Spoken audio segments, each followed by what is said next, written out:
बच्चों, आज मैं सुना रही हूँ आपको एक जादुई कहानी। सुनोगे? यस।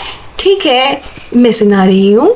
बहुत ही पुराने ज़माने की बात है कि एक बादशाह था और उसके थे 3 बेटे, यानी कि 3 शहजादे। जब शहजादे बड़े हो जाते हैं तो बादशाह को शहजादों की शादी की फिक्र होती है और बादशाह चाहते हैं कि तीनों शहजादों की शादियां हो जाए। तो फिर बादशाह एक दिन सोच कर फिर बादशाह कहते हैं तीनों शहजादों को बुलाकर कि देखो, मैंने तुम तीनों की शादी का फैसला किया है, लेकिन हाँ, ये शादी बहुत ही अनोखी होगी, इस तरह से कि तुम तीनों को हवा में तीर चलाने होंगे और जो भी लड़की उस तीर को उठाएगी उस शहजादे की शादी उसी से कर दी जाएगी। तो तीनों शहजादे बहुत ज़्यादा परेशान हो जाते हैं कि अब हम क्या करें, ऐसे तो कोई भी उठा सकती है, हम उससे कैसे शादी करें। लेकिन फिर बादशाह के आगे सब तीनों शहजादे अपना सर झुका देते हैं और फिर एक मैदान में ले जाकर तीनों शहजादे तीर चलाते हैं। पहले बड़ा शहजादा तीर चलाता है तो उसकी तीर एक वज़ीर की बेटी उठाती है, तो उस शहजादे की शादी वज़ीर की बेटी से कर दी जाती है। फिर उससे छोटे जो शहजादे होते हैं वो तीर चलाते हैं और उसकी तीर हवा में जाकर एक गरीब लड़की के पास जाती है। तो सेकंड नंबर के जो शहजादे होते हैं उसकी शादी उस लड़की से कर दी जाती है। और जब बारी आती है छोटे शहजादे की तीर चलाने की, तो छोटे शहजादे जब तीर चला दें हवा में तो वो तीर घूमती हुई बहुत ऊपर जाती है और गुम हो जाती है जंगलों में जाकर। सब लोग मिलकर, बादशाह के सारे लोग और सब लोग मिलकर बहुत ढूंढते हैं कि वो तीर मिल जाए, लेकिन वो तीर मिलती ही नहीं है। और बादशाह कहते हैं छोटे शहजादे को, जाओ कहीं से भी वो तीर ढूंढ कर लाओ, नहीं तो महल में मत आना। शहजादा परेशान हो जाता है, जंगल में घूम घूम कर थक जाता है और शाम हो जाती है। तो शहजादे की नज़र अचानक से एक तालाब पर पड़ती है।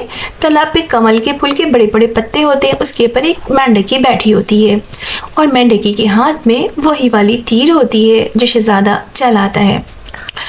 अब मेंढकी उसकी तरफ देखती है और शहजादा मेंढकी की तरफ। शहजादा खुशी से, चलो शुक्र है मेंढकी ने तीर उठाए है, मेरी शादी इस मेंढकी से तो हो ही नहीं सकती, लिहाजा मैं तीर लेकर वापस जाता हूँ, बादशाह को बता दूंगा सारी कहानी। अब शहजादा जाता है और मेंढकी से कहता है मुझे तीर दे दो। मेंढकी तीर नहीं देती है और हाथ पीछे कर लेती है। फिर दोबारा शहजादा कहते हैं मुझे ये तीर वापस कर दो, लेकिन मेंढकी जंप मार के पीछे मुड़ जाती है और वो कहती है मैं ये तीर तुम्हें नहीं दूंगी, बल्कि हरगिज़ भी नहीं, क्योंकि बादशाह ने कहा था इस तीर को जो भी उठाएगा उससे शादी करनी होगी, तो तुम्हें मुझसे शादी करनी होगी। अब छोटे शहजादा इंतहाई परेशान हो जाते हैं कि ये कैसी मेंढकी है, ये तो इंसानों की जैसे बोलती है। तो फिर छोटे शहजादा बहुत परेशान हो जाता है और उस मेंढकी को अपने हाथ की हथेली पे उठाकर महल की तरफ चलना शुरू हो जाता है, बहुत ही उदासी के साथ। चलते चलते जब महल आता है तो जब बादशाह को ये सारी बातें बताई जाती है कि इस मेंढकी ने तीर उठाया, तो बादशाह और सारे वहाँ के लोग दरबारी सब हैरान हो जाते हैं। लेकिन बादशाह कहता है मैं अपने फैसले पे बिल्कुल अटल हूँ, तुम्हारी शादी इसी मेंढकी से कर दी जाएगी। अब छोटे शहजादा होता है बहुत ज़्यादा परेशान और बाकी दोनों शहजादे हंसने लग जाते हैं और बहुत सारे लोग हंसने लग जाते हैं कि शहजादे की शादी वो भी मेंढकी से। और महल में शादियाँ बजाए जाते हैं, शादी का टेंट लगाया जाता है, खाने खिलाए जाते हैं और मेंढकी से छोटे शहजादे की शादी हो जाती है। अब तीनों शहजादे की नई नई शादियाँ होती है। बादशाह महल में ऐलान करते हैं कि तीनों बहुएं जो है कल बादशाह के लिए अच्छे अच्छे खाने बनाकर लाएंगी और जिसे अच्छे खाने मिलेंगे, जिसके खाने बहुत अच्छे होंगे, उसे इनाम दिया जाएगा। दोनों शहजादे खुश हो जाते हैं और चले जाते हैं। और छोटा शहजादा जब ये सुनता है तो बहुत ज़्यादा परेशान हो जाता है कि मेंढकी खाना कैसे बना सकती है। और वो जब जाता है, जाकर मेंढकी से कहता है कि बादशाह ने ये शर्त रखी है कल की दावत के लिए। तो मेंढकी कहती है आप परेशान ना हो और कल आपको खाना तैयार मिलेगा, कह के मेंढकी चली जाती है। और शहजादा हैरान परेशान मेंढकी की तरफ देखता रह जाता है कि ये कैसे हो सकता है, ये तो मेंढकी है। और बाकी बड़े शहजादे और उससे जो छोटे होते हैं, दोनों शहजादे की बीवियाँ और शहजादे अच्छे अच्छे खानों की तैयारी में लग जाते हैं। मेंढकी जो है वो अपने घर में शहजादे के सामने बैठी रहती है और शहजादा मेंढकी को देख रहा होता है। देखते देखते वो हैरान परेशान सो जाता है। मेंढकी भी सहन में जाती है और 3 ताली बजाती है, पाट पाट पाट, परियां परियां हाजिर हो। और देखते ही देखते महल के एक कोने में बहुत सारी परियां हाजिर हो जाती हैं। और मेंढकी कहती है चलो जल्दी से अच्छे अच्छे खाने बना दो, क्योंकि मुझे कल सुबह लेकर जाना है बादशाह के लिए और कल सुबह हाजिर होना चाहिए। और मेंढकी सो जाती है। सुबह उठती है तो तरह तरह के खाने तैयार मिलते हैं। जब छोटे शहजादा सोकर उठता है और इतने सारे खाने अच्छे अच्छे तैयार देखकर हैरान परेशान रहता है। पहले ये बताओ कि तुमने खाने कैसे बनाए? मेंढकी से शहजादा कह रहा होता है। मेंढकी कहती है आप इसकी फिक्र मत करें, बस ये खाने मैंने बनाए हैं, आप बादशाह के सामने इसे ले जाएं। जब छोटे शहजादा खानों को लेकर हाजिर होते हैं बादशाह के दरबार में, तो पहले ही दोनों शहजादे और उसकी वाइफ मौजूद होती हैं, शहजादियाँ। तो बादशाह दोनों के खाने खा के बहुत तारीफें कर रहा होता है। जब खाना ला के रखता है, लोग हैरान परेशान कि मेंढकी ने कैसा खाना बनाया होगा, और बादशाह भी परेशान होता है। लेकिन जब बादशाह खाना उठाता है और टेस्ट करता है तो बादशाह को वो खाना बहुत ही ज़्यादा लजीज महसूस होता है। तो बादशाह सारे दरबारियों को खिलाता है और कहते हैं बताओ खाना कैसा है? सारे दरबारी कहते हैं वाह वाह वाह। छोटे शहजादे की वाह वाह और मेंढकी की वाह वाह हो जाती है और छोटे शहजादा बहुत खुश हो जाता है। दोनों शहजादे और दोनों की शहजादियों का मुंह बन के छोटा सा हो जाता है कि ये क्या हुआ, मेंढकी ने मैदान जीत लिया, ये कैसे हुआ? अब वो दोनों जलने लग जाते हैं मेंढकी से और छोटे शहजादे से जेलसी फील करने लग जाते हैं। फिर बादशाह उस दरबार में छोटी मेंढकी के लिए बहुत सारे गिफ्ट तोहफे देता है और फिर ऐलान करता है कि कल जो है मेरी तीनों बहनें तैयार होकर आएंगी, जो सबसे ज़्यादा खूबसूरत लगेंगी उसे गिफ्ट और इनाम दिया जाएगा। अब तो दोनों शहजादे खुशी से नाचने लग जाते हैं कि छोटा शहजादा तो हारा और यूं हारा और यूं हारा। छोटा शहजादा ये सुनकर अपना सा मुँह लेकर घर जाता है और जाकर उदासी से बैठ जाता है। मेंढकी कहती है क्या बात है, आज आप फिर उदास हो? तो छोटे शहजादा मेंढकी की तरफ दिखता है और सारी बातें बादशाह की बता देता है। मेंढकी कहती है आप परेशान ना हो, सुबह आपको मैं तैयार मिलूंगी। फिर शहजादे के चेहरे पे हंसी आ जाती है। तुम जितनी भी तैयार हो जाओ रहोगी तो मेंढकी ही ना। और फिर शहजादा सोच फिक्र के साथ सो जाता है।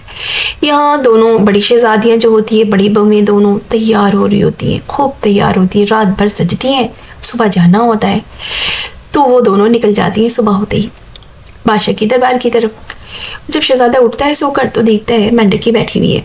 तो शहजादा कहते हैं तुम तैयार नहीं हुई मेंढकी, आज तो जाना है बादशाह के दरबार में, पार्टी है। तो मेंढकी कहती है आप ऐसे करिए चले जाएं, मैं कुछ देर के बाद आऊँगी तैयार होकर। छोटे शहजादे कहते हैं ठीक है मैं जा रहा हूँ, लेकिन तुम आ जाना तैयार होकर, ऐसा ना हो कि मेरी बेइज्जती हो जाए, इंसल्ट हो जाए। तो वो कहती नहीं आप सबसे कह देना कि मैं आ रही हूँ। और छोटे शहजादा वहाँ से निकल जाता है। जब बादशाह के दरबार में अकेले छोटा शहजादा हाजिर होता है तो वहाँ पे देखने वाले सारे दरबारी जो होते हैं हैरान हो जाते हैं, परेशान भी कि अकेले ही आ गए शहजादा, और बाकी दोनों शहजादियाँ बड़ी बड़ी में बहुत खूबसूरत लग रही होती हैं फुल नाइट तैयार होकर। तो छोटे शहजादे कहता है कि मेंढकी अभी आ रही है, उसे तैयार होने में थोड़ा टाइम लगेगा। बादशाह कहते हैं हम इंतज़ार करेंगे, और सब लोग कहते हैं हाँ। सब लोग इंतज़ार करने लग जाते हैं। दोनों बहुएं कहती हैं इनाम तो हम ही जीत गए हैं, मेंढकी आने की क्या ज़रूरत है। फिर अचानक से एक खूबसूरत सी बैंड बाजे की आवाज़ आती है। सबकी तवज्जो उस तरफ मुड़ जाती है। अरे ये क्या हो रहा है? ये पूरा रास्ता कैसे फूलों से सज गया है, और ये किसकी सवारी आ रही है? ऐसा लग रहा है कोई शाही सवारी आ रही है। बादशाह देखते देखते अपनी कुर्सी से खड़ा हो जाता है। ये कौन आ रहा है? इतनी बड़ी सवारी, इतनी खूबसूरत और इतने शायाने शान के साथ, और खूबसूरत सी हवा और म्यूज़िक चल रही होती है। और वहाँ से एक प्यारी सी शहजादी नीचे पाँव रख के उतरती है और बादशाह के महल की तरफ जाने लग जाती है। सब लोग हैरान परेशान, अरे ये कौन है? ये कौन आ गया? ऐसा लग रहा है कोई चांद की परी उतर आई है। उसके बाद सब लोग इसकी तरफ देख रहे होते हैं, बहुत हैरान होते हैं और जानने की कोशिश करते हैं कि ये है कौन। और दोनों बहुएं जो होती है वो मुँह बना लेती है, अरे ये कौन है और इतनी खूबसूरत, इसके सामने तो हम कुछ भी नहीं है। आके वो शहजादी छोटे शहजादे के बराबर में खड़ी हो जाती है और कहती है मैं मेंढकी हूँ। जब छोटा शहजादा उसकी शहजादी की तरफ देखता है तो बहुत हैरान हो जाता है। कहता है ये कैसे, तुम मेंढकी नहीं हो, तुम तो शहजादी हो। वह कहती है हाँ असल में जो है मैं शहजादी ही हूँ, लेकिन एक जादूगर ने मुझे मेंढकी बना दिया है और ये मेरी असली शक्ल है। शहजादा बहुत खुश होता है ये सुनकर, और बादशाह तो बहुत ही ज़्यादा खुश होता है और शहजादी को डायमंड का ताज बना देता है। और शहजादी जीत जाती है, मेंढकी जीत जाती है। उसके बाद शहजादा देखता है कि मेंढकी महफिल में होती है, वो भागता भागता घर आता है। आकर कहता है कि देखता है घर में ढूंढता है मेंढकी की खाल पड़ी हुई होती है जो वो उतार कर जाती है। वो शहजादा आता है, उस मेंढकी की खाल को उठाता है और खिड़की से बाहर फेंक देता है कि कभी भी शहजादी अब दोबारा से मेंढकी नहीं बन सकती है। और अचानक से वो वापस उसी महल में आ जाता है। लेकिन शहजादी देखती है, छोटे शहजादी की तरफ मेंढकी देखती है और वापस भागती है, अपनी सवारी की तरफ बैठकर वापस चली जाती है। शहजादा भी पीछे भागता हुआ आता है कि ये क्या माजरा है। जब शहजादी यानी कि मेंढकी घर में आती है तो अपना खाल ढूंढती है, लेकिन खाल उसे मिल नहीं रहा होता है। वो शहजादे से पूछती है कि मेरा खाल कहाँ है जिसे उतार कर मैं शहजादी बनकर महल में गई थी। तो शहजादा कहते हैं वो खाल वो तो मैंने फेंक दिया है खिड़की से बाहर बहुत दूर, और अब तुम्हें नहीं मिल सकती, लिहाजा तुम दोबारा मेंढकी नहीं बन सकती। और मेंढकी बहुत परेशान होती है। वो कहती तुमने ये क्या किया शहजादे, तुमने मेरी खाल उठा के फेंक दी, वो अब मैं अब दोबारा मेंढकी नहीं बनूंगी तो मैं मर जाऊंगी।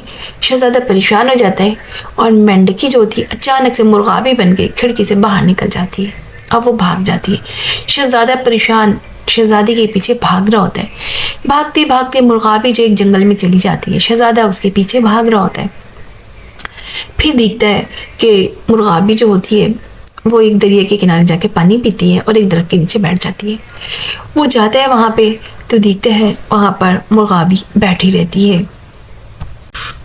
देखा बच्चों, मज़ा आ रहा है आप लोग को स्टोरी सुनने में? ठीक है, मैं आगे सुनाती हूँ। शहजादा जो होता है वो दरख्त के पास जाता है तो वहाँ पे मुर्गाबी गायब हो जाती है। वो परेशान हो जाता है, लेकिन उसे एक दरवेश मिलता है जो दरख्त के किनारे नीचे बैठा रहता है और अल्लाह की इबादत कर रहा होता है। शहजादा थोड़ी देर खामोश होता है, फिर बुजुर्ग उसकी तरफ देख के मुखातिब होते हैं, क्या हुआ बेटे, क्यों परेशान हो? तो वो कहता है मैं छोटा शहजादा हूँ, लेकिन सारी कहानी उसे दरवेश बाबा को बता देता है।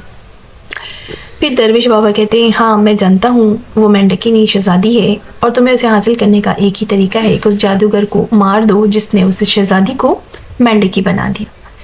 शहजादे कहते हैं ये काम मैं कैसे कर सकता हूँ? दरवेश बाबा कहते हैं उस झील के अंदर एक मछली है, मछली के पेट में एक मोती है, वो मोती जब तुम तोड़ोगे तो जादूगर की जान उसी में है, वो मर जाएगा। शहजादा बहुत खुश होता है और भागता भागता जाता है दरिया के पास, लेकिन वो परेशान होता है कि मुझे वो मोती कहाँ से मिलेगी। फिर वो ये सोच रहा होता है बैठकर, तो देखते एक मछली पानी से बाहर आ जाती है और तड़प रही होती है। शहजादे को रहम आ जाता है, जल्दी से उठाकर मछली को पानी में डाल देता है। तो मछली जो है पानी में जाती है, शुक्रिया अदा करती है शहजादे का और कहती है शहजादे आपका बहुत शुक्रिया, आपने मेरी इतनी मदद करी। शहजादा कहता है कोई बात नहीं, ये तो मेरा फ़र्ज़ था। फिर वो मछली कहती है कि अगर मेरे लिए कोई काम हो तो मुझे ज़रूर बताना शहजादे। शहजादे को याद आता है, वो कहता है कि समंदर में एक सुनहरी मछली है, इस दरिया में उसके पेट में एक मोती है, मुझे वो मोती चाहिए। तो वो मछली कहती है आप फिक्र ही ना करें, उस सुनहरी मछली को मैं जानती हूँ, मैं अभी मोती लेकर आती हूँ। और वो पानी के अंदर चली जाती है पानी के अंदर, उस मछली से मोती लेकर बाहर आती है, आकर शहजादे को दे देती है। शहजादा बहुत शुक्रिया अदा करता है और उस मोती को लेके जाता है दरवेश के पास। कहते हैं मैंने मोती हासिल कर लिया है। दरवेश कहते हैं बेटा ये काम तुम ही कर सकते हो, उस मोती को तोड़ो, लेकिन बहुत ताकत से तोड़ना, क्योंकि वो जो जादूगर है बहुत ताकतवर है। तो कहते हैं आप फिक्र ना करें, मैं ऐसे ही करूँगा। और बहुत तेज़ी से और ताकत से मोती को ज़मीन पे पटक देता है और मोती के 4-5 टुकड़े हो जाते हैं और जादूगर उमड़ता हुआ चीखता हुआ उस शहजादे की तरफ बढ़ रहा होता है। मुझे तुमने अच्छा नहीं किया मेरे साथ, तुम मुझे मत मारो मत मारो। लेकिन शहजादा उसके एक नहीं सुनता है और मोती को तोड़ देता है। जैसे ही मोती टूटता है जादूगर नीचे मिट्टी का ढेर बन के गिर जाता है और मर जाता है। और वहाँ से शहजादी वापस आ रही होती है और शहजादे का शुक्रिया अदा करती है कि तुमने मुझे आज़ाद करा दिया इस जादू से। शहजादा दरवेश का शुक्रिया अदा करता है और शहजादी महल की तरफ वापस चले जाते हैं। और इस तरह से जादुई कहानी ख़त्म हो जाती है। फिर क्या हुआ? ये जादुई कहानी तो ख़त्म हो गई है बच्चों, पसंद आई आपको? ठीक है, नेक्स्ट एपिसोड में हम आपको इससे भी ज़्यादा अच्छी जादुई कहानी सुनाएंगे। बिल्कुल।